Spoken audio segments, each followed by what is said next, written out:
Malungil tu taon mura rugul adoloreng sa tarajore langak mo olengit di mo amarak ti mo lugoto koram dikel lo gerangkaleng ka tilki lugote watay mara mo dakasek lo liuid madibo kumelek lo sengkanga namle tukubet sel elokya kalmle mga dur sel el ngia ngaringil el dur apulur belar elangar tikel adra ayun sa Pacific ngara atokora media atokora news el ngaringi momegrak luguk ganga le tukubet slokya kalmlo milngarap luwal men lo mga adu ulkirela atokora lameltira adra olto bata ais mas simbong meng namnesyo taringi mga adu elang lo sebel guk beto elang mak mo omu ulmulko tukam digel lo kerngi. So first Dr. Dad, you've been introduced, so let me add my welcome to you to this country. It's very rare that we get to see Pakistan in their face, Pakistanis, and as we told you before we start that we see Pakistan in the television, in the news media. It's riots and burning and violence and religious strife. So unfortunately that's the image we have of Pakistan. But seeing at you, and Salvador comments that I guess Pakistani have some beautiful women, So welcome. And first, we Palauans, when we hear someone come to our country as a visitor, first we say we have to ask who's she or who's he, why is he here? So can you kind of give us a little bit of who you are and how old are you, what kind of profession you have, you have siblings, you have children, and first of all, thank you so much for inviting me to the Palauan National Radio. I'm very honored to be here, honored to speak at the summit as a keynote speaker, and also be here at the radio talking about Pakistan and Pakistani women, and talking about the real image of my country, which is negatively projected most of the time in the international media. Also, Pakistani women are not only beautiful, they are also very talented and working shoulder to shoulder with men in different fields of life now. Well, I'm by training a lawyer. I practice law in criminal field, and also I do practice family law sometimes.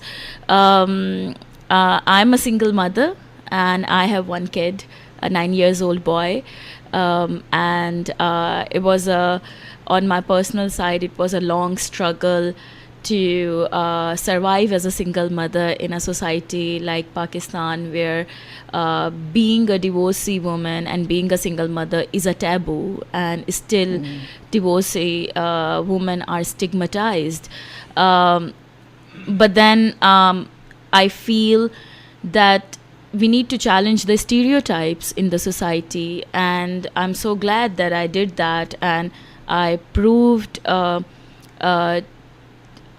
in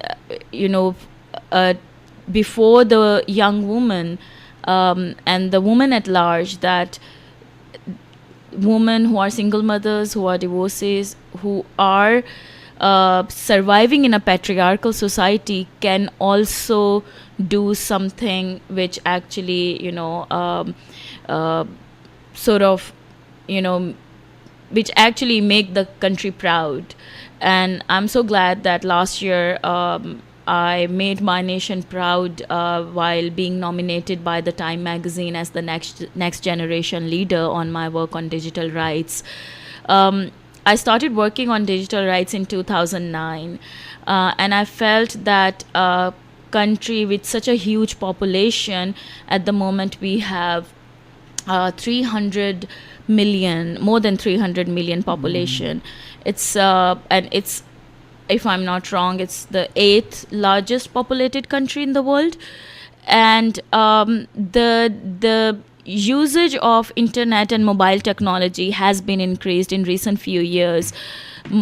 Mostly people have access to the mobile phones, and smartphones are very cheap and accessible, so mostly people have access to the smartphones. 70% of the population have mobile phones, and over 200 million yes, people have mobile phones. Yeah, and 3G and internet is very economical and accessible on mobile phones, And especially in the cheap? major cities. And I felt that it's very important that people should know how to use these technologies safely and securely.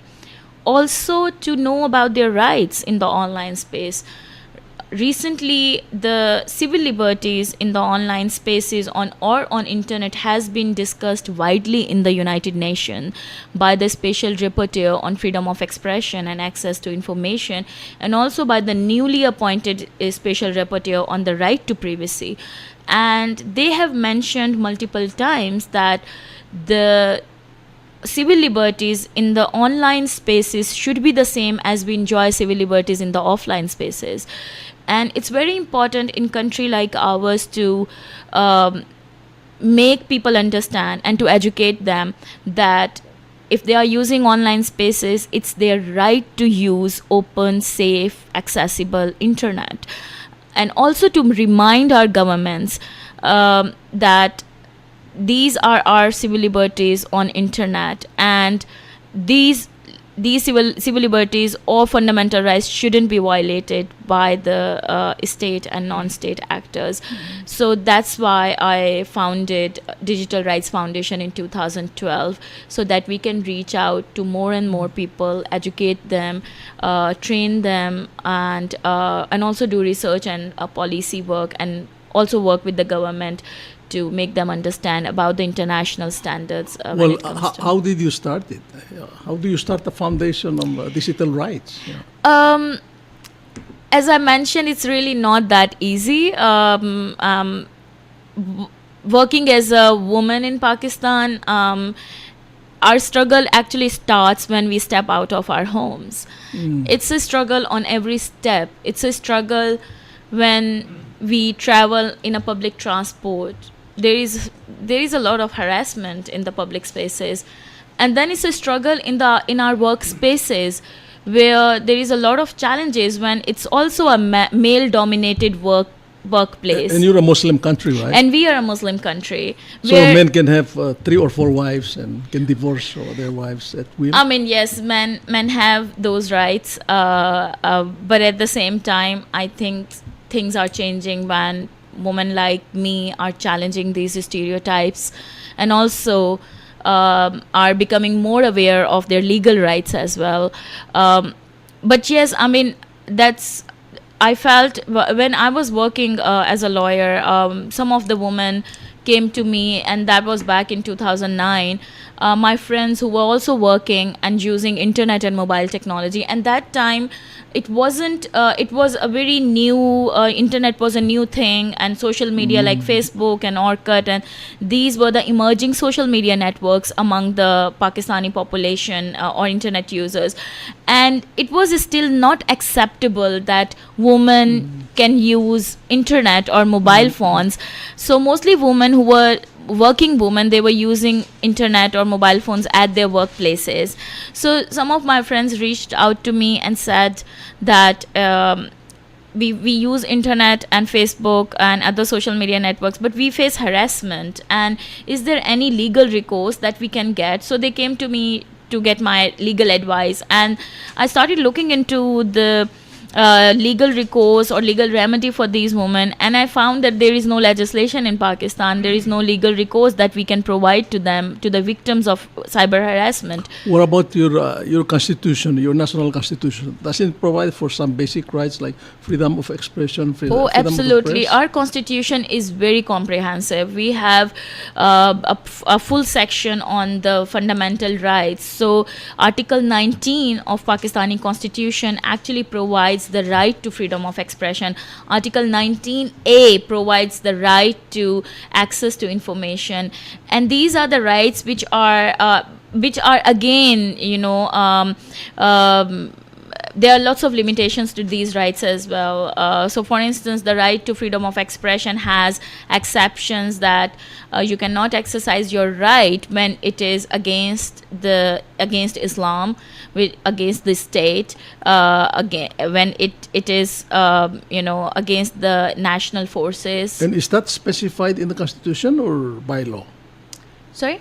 Is that specified? The yeah, it's the exceptions are specified in this very same provision which gives right to the freedom of expression. Palau Constitution, there's no exceptions whatsoever.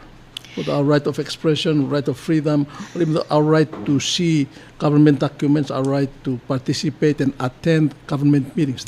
There's no exception. So that's the difference. We are still a developing country. We are still learning all these new things. Although, and I guess the part of the reason is that Pakistan has been, been dictated by army generals time to time.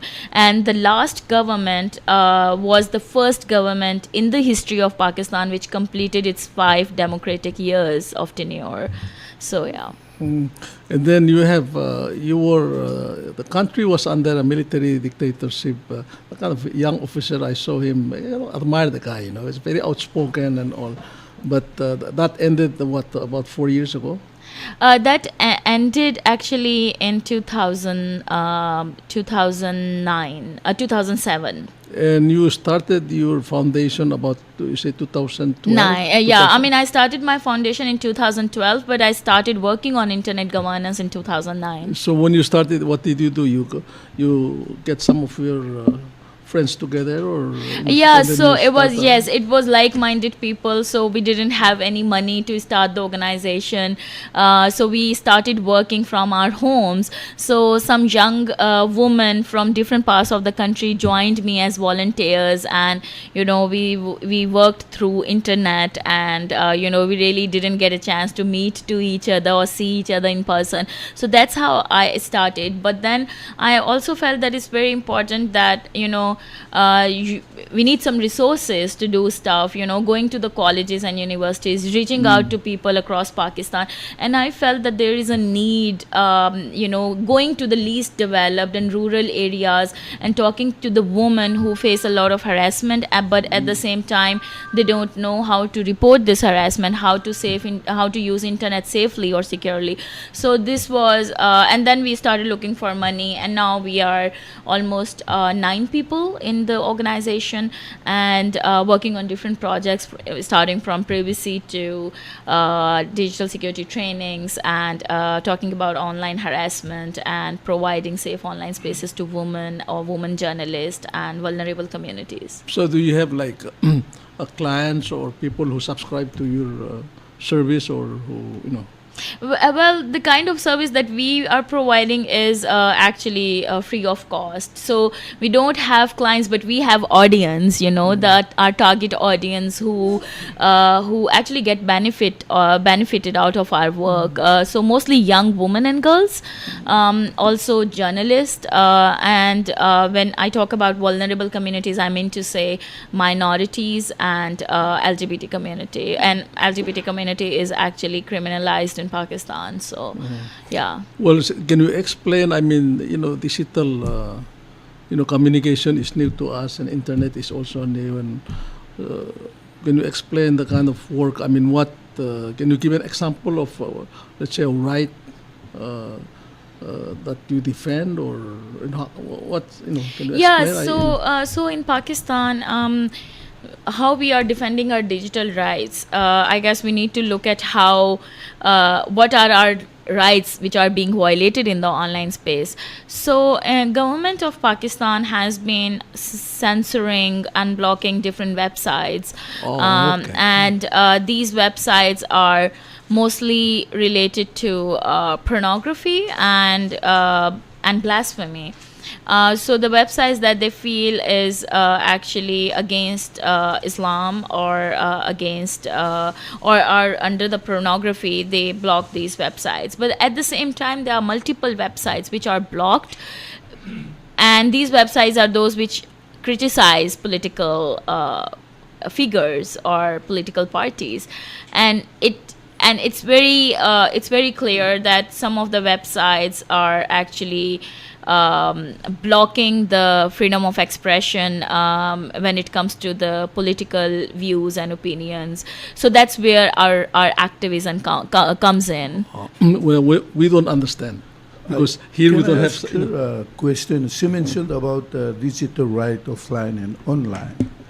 And there are some countries are trying to regulate how we're going to use the internet and this digital technology at this time because of the rising of the far right and the conflict around the world and the terrorist now happening everywhere. Yeah. So they want to register all the internet users.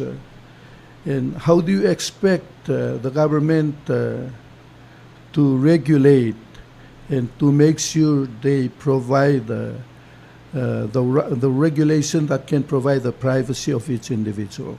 Because some countries now, if they move forward, then they will have all the information about data about the individual. Yeah. Because of this far right movement and on the rise and the terrorists around the world. Yeah. What can you do about that? Yeah. So it's an ongoing global discussion around governments, more like how governments are more and more inclined towards regulating internet, and by regulating internet, not only monitoring the internet users, but also blocking certain content in the name of hate speech and terrorism. And I feel that it's a very problematic approach because if we look at the recent history after Snowden's revelation about National Security Agency of US surveilled almost the entire world, and Pakistan was the second most surveilled country monitored by the US agency. We have seen that governments have been trying to regulate internet and monitor internet users, but these efforts never made them successful to combat terrorism. So terrorism is increasing day by day, and governments are more trying to regulate internet, but at the same time I feel that this is a very useless practice, to be very honest.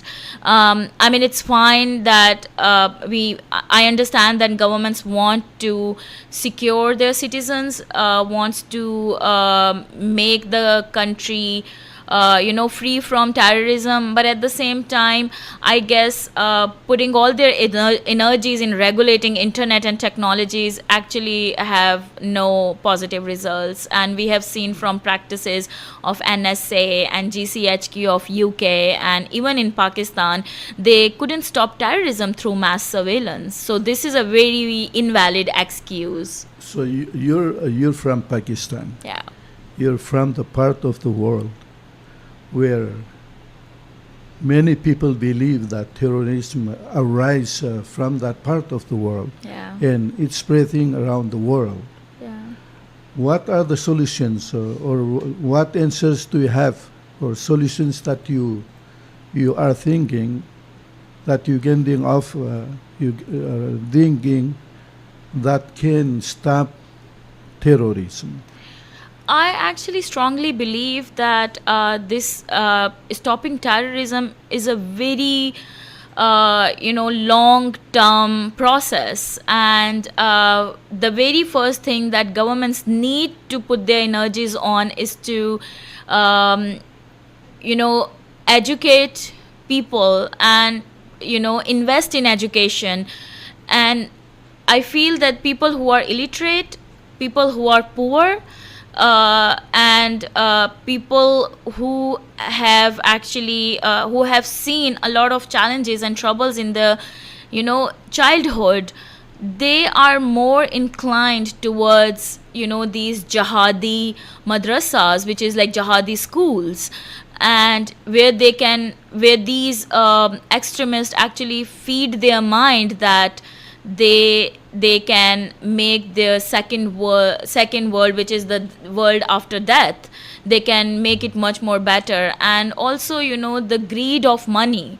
So these are the things which I feel the root causes of terrorism, and it can be only eliminated through education. I feel putting more energies into educate our youth and sort of make them aware that, and I feel that in Pakistan, it's not only in Pakistan, it's the cross borders as well, and also the result of our own policies, result of our international government's policies as well.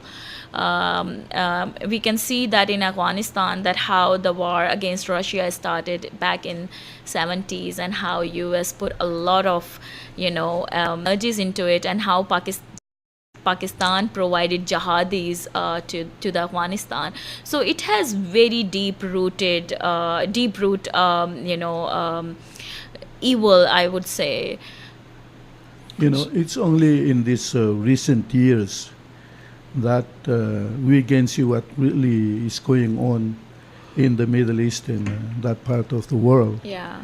And we feel, we at the West, many of us feel that they are fighting against the West, especially the United States, because they blame the United States as a reason for them being poor. And that's why they cause this terrorism act across the globe. They want to get that piece of wealth, which is not equally distributed to all the countries in the world. Yeah, I believe that part of the reason is the developed countries' policies also, and these policies have been impacting, the developing countries for a very long time now. So it's the every developed country, especially, I won't name them, but they have a share in what we are seeing these days.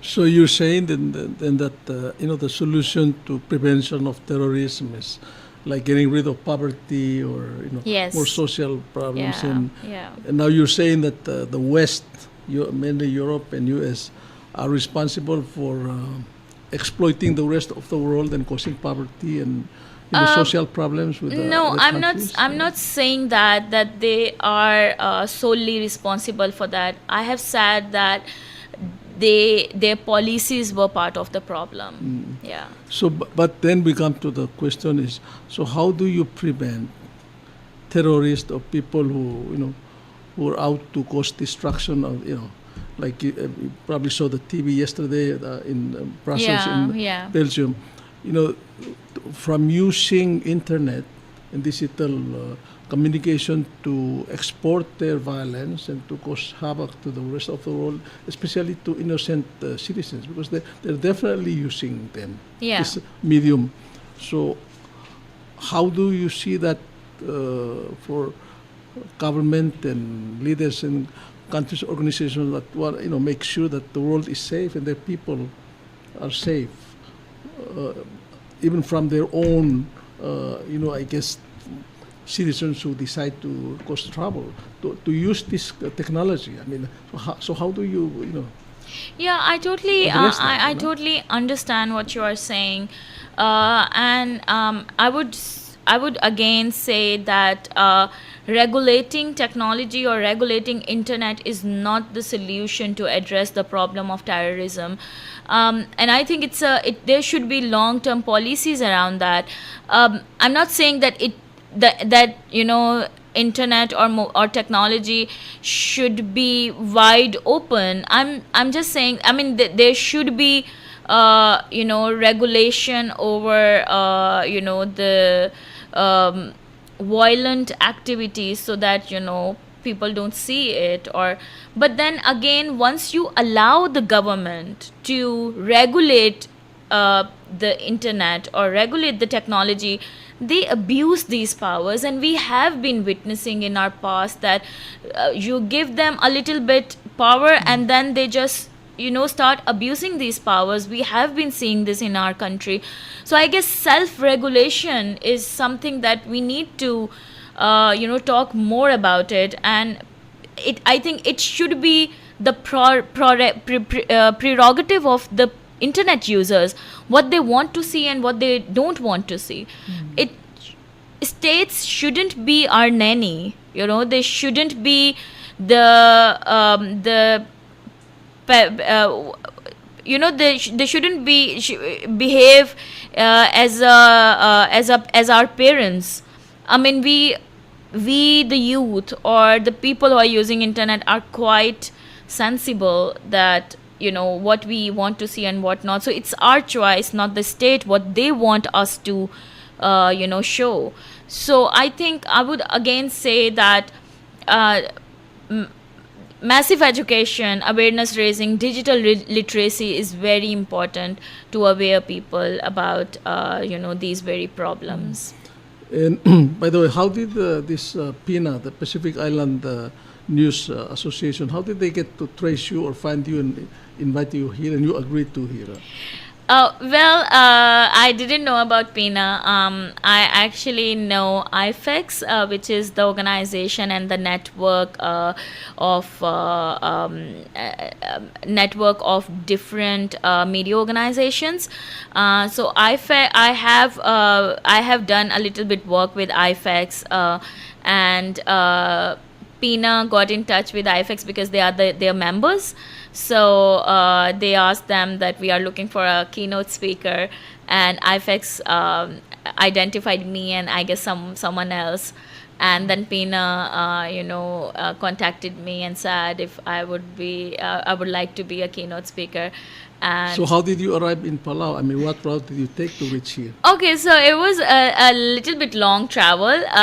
And the first thing when I got an invitation, I haven't heard the name Palau. So I was very curious to see where Palau is. So I went to internet, I Googled it, and then I found a small little island between the Pacific Ocean, and the first thought came to my mind was, oh, do they have any airport? How I will get there?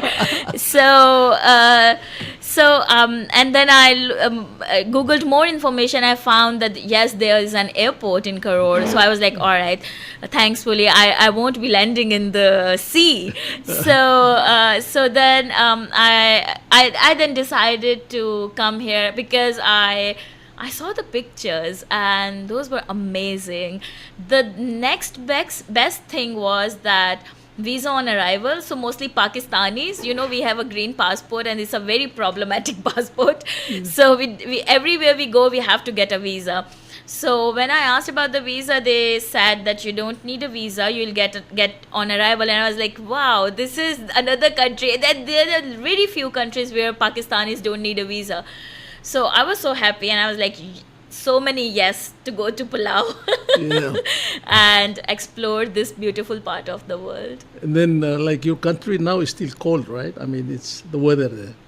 No, it's not cold. It's getting warm. But you do have snow, right, in the mountains? In the mountains, yes, we do have snow. In the northern part of the country, we have cold weather even at this point in time.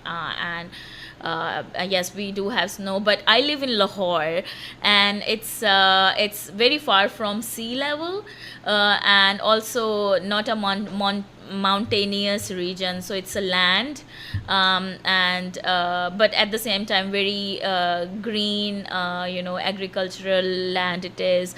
So we have extreme weathers, like in winters it's like extreme winters, and in summer it's like extreme summers. We do have autumn, we do have spring, and also monsoon region. So yeah. Well, you have that famous girl Malala. Yeah. So how is she in your country? I mean, of course she's at the UN, and you see her all over Europe speaking to around the world. But yes. how is her struggle is to get education for girls, right? Yes, Malala. Well, I actually worked with Malala. Malala was young, small little girl in 2011 when I did some trainings in Peshawar and Swat. Swat is a part of Khyber Pakhtunkhwa from where Malala belongs to. So I did some sessions there. So she came with her father, and I was so glad to meet her. Even then, she was nominated for a peace award, which was a national Pakistani award. She wasn't that famous that time. And I worked with her for 1-2 years, and in 2012 October I got a news that she was shot by Taliban, and I was so shocked that she was young and passionate and she was just pursuing education, and she actually refused to listen to Taliban because Taliban wanted to close down all the schools, and they did. All the schools, girls' schools in Swat and in the northern region, and she refused to listen to them, and she kept going to her father's school, and I think which made the Taliban very angry, and that's why she was shot. But it was very shocking. But then she luckily she actually survived that attack, and then moved to UK, the whole family, because there was a huge threat to the family and to Malala herself. And then she continued with her struggle, and then got a Nobel Peace Prize, which is such an honor for Pakistan, because she is the second Nobel Peace Prize winner from Pakistan and the youngest one. So we are so proud of her. Not the whole country is proud of her. There are still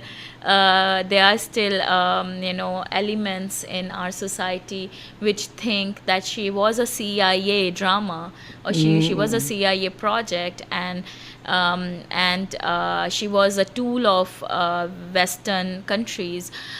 So, and even the people who worked with her, like myself, also targeted by these extremist groups, and they called us anti-Pakistan and NGO, westernized people who are polluting minds of young people in Pakistan. So Malala is still face a lot of negativity from Pakistani people, even young educated people. They think that she made drama out of her attack. She wasn't even attacked. And she made a drama, and she actually defamed Pakistan, that Pakistan is an extremist country, and that's why she got Nobel Peace Prize, and that's why she is getting a lot of awards. And so this is the kind of mindset that we have. When women comes forward, and when they make the country proud by doing something which the Pakistanis don't expect, they actually defame these women. And the recent example is one of our woman filmmaker. Her name is Sharmeen Ubaid Chennai. She is my friend. She won second Oscar award on her documentary on the honor killings in Pakistan. The documentary name is The Girl in the River. And it's the story of a girl who survived the honor killing attack by her father. So she made the documentary, and she won Oscar award, and she got a lot of hate in Pakistan. The internet is full of hate against Sharmeen, that she defamed Pakistan, and anyone who defames Pakistan, they actually get awards, which is insane, because we are working for the betterment of our society, and I think we also need to show the evils in the society so that we can address those evils, and that's what my aim is. But then, so that's part of your work, yeah? Exactly, that's part of my work. But then we get a lot of hate because. So I mean, after this trip to Palau, when you go back home, you still can face some danger, like in your kind of work. They can kill you, right? The extremists, the Islamist people. group? I don't know. Honestly, these are very invisible threats. But then one of our friend, her name was Sabeen Mahmood. She was also an activist. She was killed last year in May 2015, in April 2015, and she was doing the same kind of work that we are doing.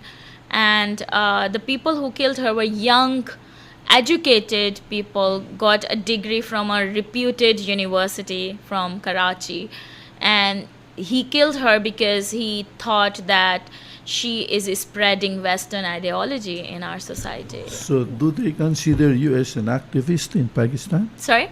Do they consider you as an activist Okay. with the work you're doing? Yeah, So- I mean, yes, I mean they see me as an activist. If that's what you are asking, yeah. So of course, I mean, I identify myself as an activist, but at the same time, the word activist is kinda, it has very negative implications. So, I mean, Palau is a free country. If we offer you a sanctuary here to come and stay, can you come and practice law and stay here? Well, to be very honest, I want to live in my country. I want to work for the betterment of my society. Palau is already a free country. You guys are here. These young women are here to make this place a better place for the rest of the world. I will come here to enjoy the beautiful Palau, but I love to stay back in my country because I feel that I'm needed there. Can we go back to your work with the Digital Rights Foundation? Yeah. There are mass surveillance and monitoring in many countries. Yeah. And what have your organization done in the last 3 years regarding the regulations that you have in Pakistan? Sure. So I would talk about Pakistani perspective. So when I started talking about mass surveillance or even targeted surveillance, the debate wasn't there, and it was a very sort of dangerous area to go into, because the security agencies who are involved in monitoring people or surveilling them, they feel that it's their sole prerogative and nobody has a right to interfere into their business because nobody has done that before. And when I started working on that, I had to be very strategically, strategize about, not to make them feel threatened, so that they don't interfere what I'm doing. So we actually did a lot of research. We did a research on the surveillance technologies being bought by the state or the non-state actors or the security agencies, how much budget they have spent, and how this taxpayers' money, has been spent on buying these surveillance technologies and how these surveillance technologies have been used. So we started from the research work so that we can base our advocacy on a solid research work and can show to the policy makers that this has been happening in Pakistan and they need to raise the issue in the parliament or in the Senate. And that's what we did with our research. And it started from the research, but slowly and gradually we started talking to the political leaders who have been illegally surveilled in the past, and we spoke to them. We really wanted to get out those stories so people should feel that mass surveillance or even targeted surveillance without having any judicial oversight is actually violation of their right to privacy. And starting that debate wasn't easy because people have no idea about the right to privacy. They think that if security agencies or establishment is monitoring them, it's their right. They are doing it for the sake of national security. So the argument of national security is so embedded in our discourses that citizens don't think that it's the violation of their privacy right. So it was a huge struggle, and it's been 3 years. And I can say safely that we at least started the discourse, and the politicians have raised the issue in the parliament and questioned establishment that why this mass surveillance is going on without having any judicial oversight. But you have to contact them, right? You write them, you meet with the politicians. With Oh, the we do it a lot. It's not just our online campaigns. We have offline campaigns too, which actually empowered our online campaigns. So we meet with the politicians, we talk to them, we educate them, because mostly politicians have no understanding of technology, of no understanding of surveillance technologies. So we actually teach them, educate them, so that they can raise valid arguments in the parliament, and they are so eager to learn. And I also in my work I have also noticed that when you work with the opposition parties, you are actually successful, because government mostly don't listen to you. So it's only the opposition parties who actually listen to you and raise your questions in the parliament. And you also have to use the media. You have to get the information out to the newspapers. Yes, radio and TV. Yes. We rely a lot on print media. So writing op-eds in the newspapers, articles, and also going to the TV channels in the talk shows and talk about the issues. And also media is very interested, because this is somewhat a very new topic for them. So they also want to contribute to the discussion and raise people's awareness about these rights. So we get a lot of chance to share this in the media, and media highlight this issue. Well, it's very interesting, Dr. Dad. I know you have a session to go back to, but we're coming to an end. So, you came here, you saw Palau in the last few days. What did you see, and what's the kind of impression you have in this country? Well, I wasn't expecting that Palau would be this clean and developed. But seeing the road, walking on the road, even in the late evening, I felt the environment is very secure and safe for not only for men but also for women, and the development in this small island is worth praising. I found the people are so humble and down to earth, very friendly, and always offering their help to the people who visit Palau. I found the president is very energetic and passionate, and I was very glad to hear in his speech at the opening ceremony when he said that they are working on the fiber optic for internet, and that will be completed in 2017. So the only thing which, because I'm connected to internet all the time, and I'm an internet rights activist, so the internet speed is very slow here.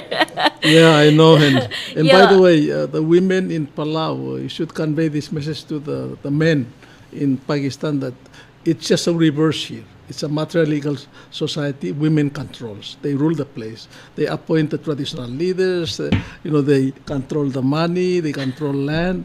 So we are at the mercy of women in Palau. So it's just a reverse. So do you mean to say that it's a discrimination against men in Palau? I think so. But it's really it's an interesting because we belong to our mother's clan. Yeah. Like, for example, for me, I'm a Yeah. traditional chief. It's my mother who appoint me as a chief, Wow. and my aunties. And then if I screwed up as a leader of my clan, she can kick me out. They can kick me out. Right. Yeah, and they give us money to pay for our house, and they control the land for our clan. So it's a pretty. Wow. This is a very it's actually reverse to what we have in Pakistan. But I would must say that in Pakistan we are getting there. It will take maybe generations to get there, but we are on our way, where one day we will see that women rights are as equal as the man have. Okay, how can that be? How can a man and a woman be equal? How can they be equal? Yeah. I think it's a matter of laws and policies. Also, the changing of mindsets. So the shifting of mindset will take ages, decades actually. Yeah, it's been there has been a debate about the equality of men and women. Yeah.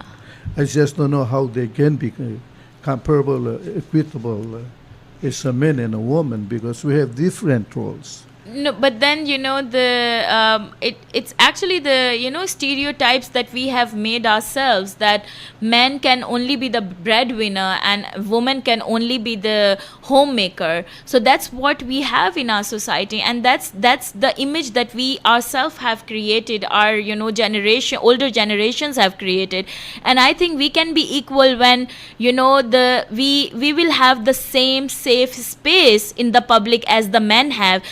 The way they move freely, women cannot move freely. The way they face harassment, men don't face harassment. So it's still a long way to go for women to be equal. And I think it's actually the environment, the rights when it comes to the lands, the right when it comes to the job opportunities. There are so many things which are not equal at this point in time, and it will take many decades. And it's actually not, I don't think that laws and policies can change things. It's actually the education, the changing of mindset, and of course it won't be happen overnight. Yeah, I understand. Okay, so with that, thanks a lot for the time that we've had share these ideas with you, and we hope someday you can come back as maybe after you retire and you accomplish the goals of your foundation. And then also, if someday some of our people happen to come to your country, then I'm sure we'll absolutely. To look you up, I would be happy to host the people of Palau in our dry Lahore, but Lahore is also very rich historically and a very happening city, very populated though. But I'm planning to come in a couple of years, not in my retirement. I'll bring my son, because the best part is the visa on arrival, and I found the place is beautiful, very calm and peaceful, and I want to show my son this part of the world, that there are places in the world where peace is rampant, where we have safe spaces to move around. So yeah. Okay. Well, with that, thank you very much. Thank you so Mansulah. much. Thank you.